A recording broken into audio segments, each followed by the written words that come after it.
प्रणाम दोस्तों, आशा करती हूँ आप सभी स्वस्थ और सुरक्षित हैं।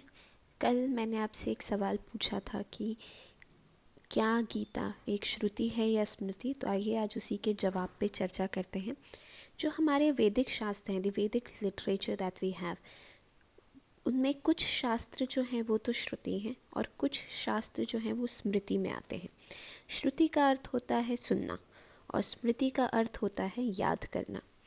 दोनों ही आवश्यक हैं, पर पहले हम सुनेंगे, उसकी प्रैक्टिकल एप्लीकेशन देखेंगे, फिर वो चीज़ें हमारी स्मृति में जाती हैं।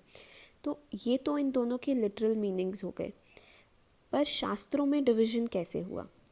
तो श्रुति वो शास्त्र हैं जिनमें भगवान की वाणी को एज इट इज़ दे दिया गया है, जैसे कि वेद हो गए या उपनिषद हो गए, ठीक है।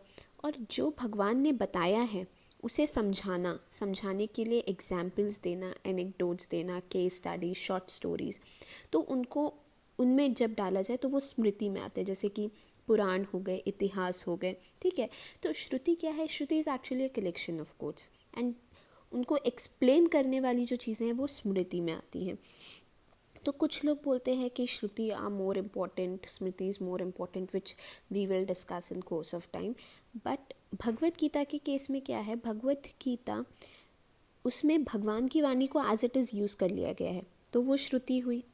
पर गीता महाभारत का एक हिस्सा है जो कि एक इतिहास का पार्ट है।